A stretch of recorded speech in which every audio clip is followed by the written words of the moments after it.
जो पिछले कई वर्षों से अरविंद केजरीवाल जी के साथ कदम से कदम मिलाकर चल रही थी। अरविंद जी IAS थे, सुनीता केजरीवाल जी भी उनके साथ IAS थी।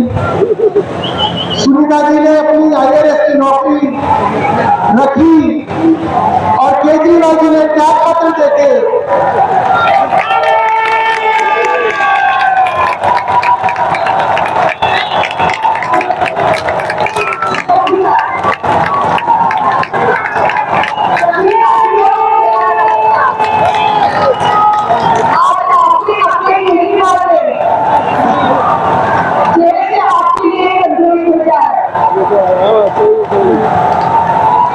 इस संदेश को पढ़ने से पहले मैं आप लोगों से कुछ पूछना चाहूंगी।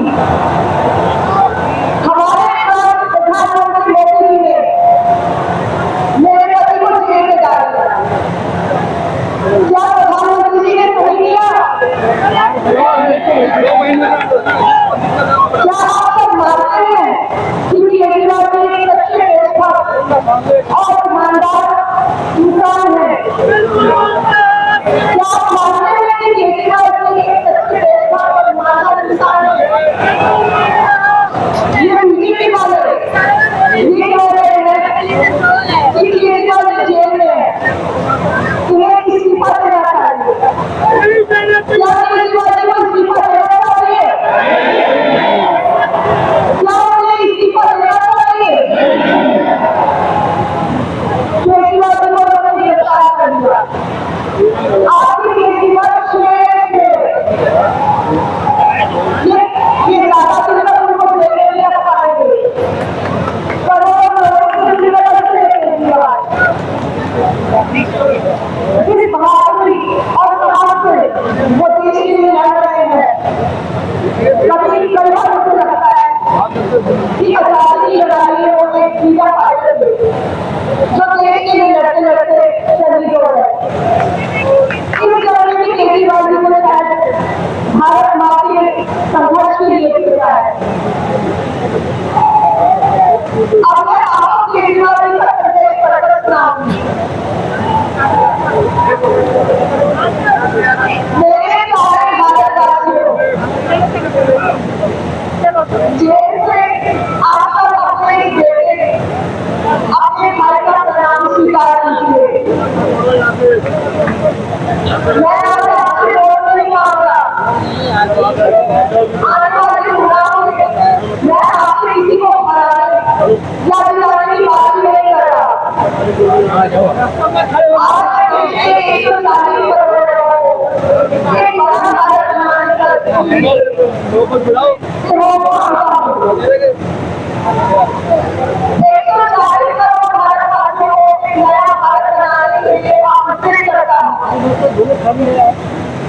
भारत एक महादेश है। हमारी संस्कृति कई हजार वर्ष पुरानी है। हमारा जीवन सब कुछ है भारत में, फिर भी हम पीछे नहीं हुए। हमारे लोग असफल नहीं हुए, कभी नहीं हुए। मेरी बात मेरी है, यहाँ आपकी तरह वोट करके मिलता है।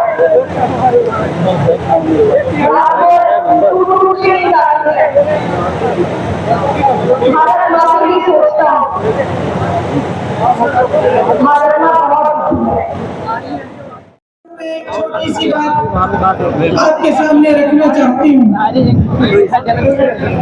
देखिए, ये दिल्ली वाले जानते हैं कि ये दिल्ली का सुप्रसिद्ध रामलीला मैदान है। यहाँ बचपन से मैं आ रही हूँ। हर साल दशहरे के दिन यहाँ इसी मैदान में रावण के पुतले का दहन होता है। मैं छोटी थी तो अपनी दादी जी इंदिरा जी के साथ आती थी। उनके पैरों के पास जमीन पर बैठ के दिखती थी। उन्होंने हमारे देश की ये प्राचीन हजारों वर्ष प्राचीन गाथा जो रामायण है, भगवान राम जी की जीवन गाथा मुझे सुनाई। आज जो सत्ता में है आप को राम भक्त कहलाते हैं। इसीलिए यहाँ बैठे हुए मेरे मन में ये बात आई कि उनको इस संदर्भ में कुछ कहना चाहिए। मुझे लगता है कि वे कर्मकांड में उलझ गए हैं। मुझे लगता है कि वे दिखावे में लिप्त हो चुके हैं। इसीलिए मैं आज यहाँ खड़े होकर उन्हें याद दिलाना चाहती हूँ कि वो हजारों वर्ष पुरानी गाथा क्या थी और उसका संदेश क्या था। भगवान राम जब सत्य के लिए लड़े, उनके पास सत्ता नहीं थी। भगवान राम जब सत्य के लिए लड़े, उनके पास संसाधन नहीं थे। उनके पास तो रथ भी नहीं था। रथ रावण के पास था, संसाधन रावण के पास थे, सेना रावण के पास थी, सोना रावण के पास थी। वो तो सोने की लंका में रहता था। भगवान राम के पास सत्य था, आशा थी, आस्था थी, प्रेम था, परोपकार था, विनय था, धीरज था, साहस था और भगवान राम के पास सत्य था।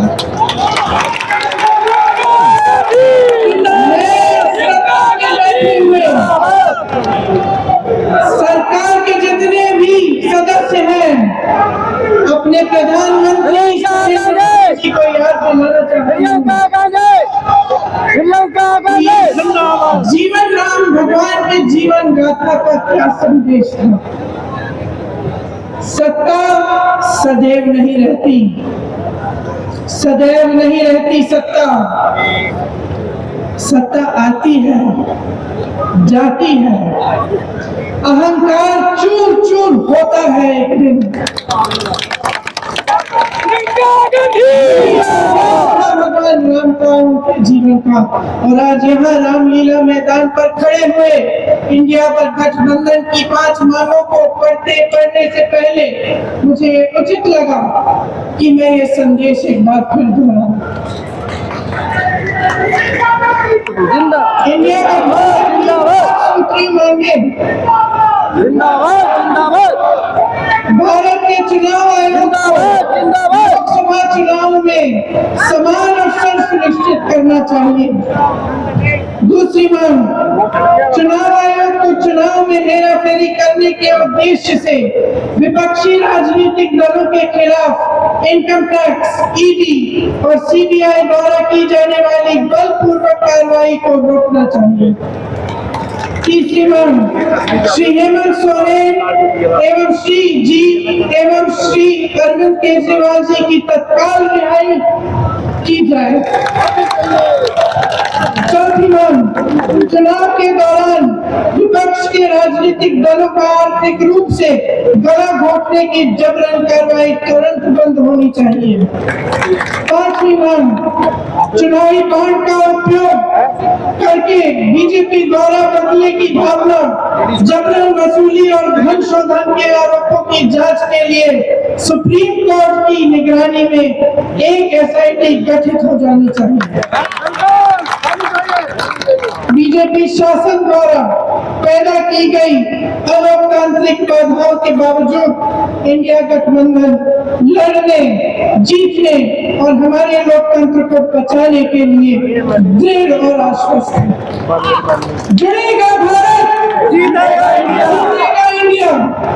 एक बार मेरे साथ कहिए, जुड़ेगा भारत, जीतेगा इंडिया। जुड़ेगा भारत, जीतेगा इंडिया। जुड़ेगा भारत, जीतेगा इंडिया। धन्यवाद। जय हिंद।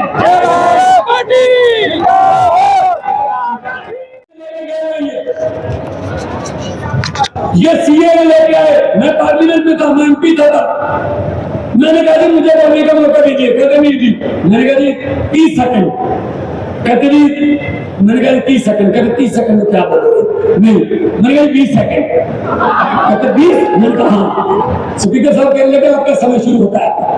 तो मैंने 20 सेकंड में बोला, मैंने कहा लंबे सफर को मीलों में मत बांटिए, कौम को कबीलों में मत बांटिए। एक बहता दरिया है मेरा भारत देश, इसको नदियों और झीलों में मत। अरविंद केजरीवाल को तो गिरफ्तार कर लोगे, लेकिन इसकी सोच को कैसे गिरफ्तार करोगे?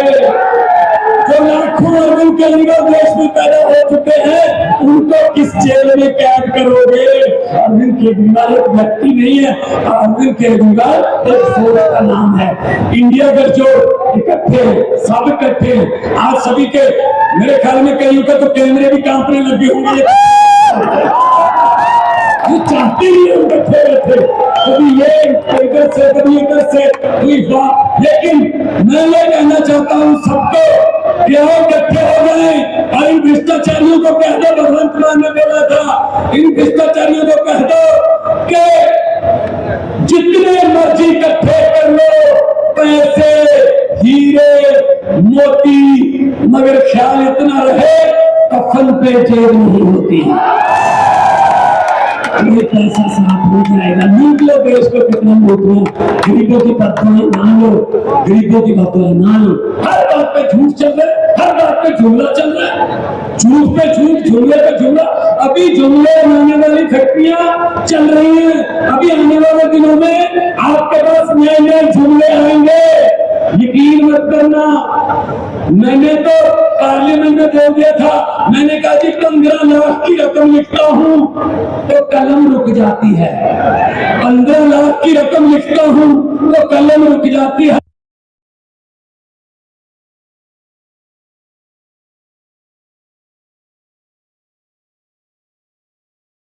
कोई शक है?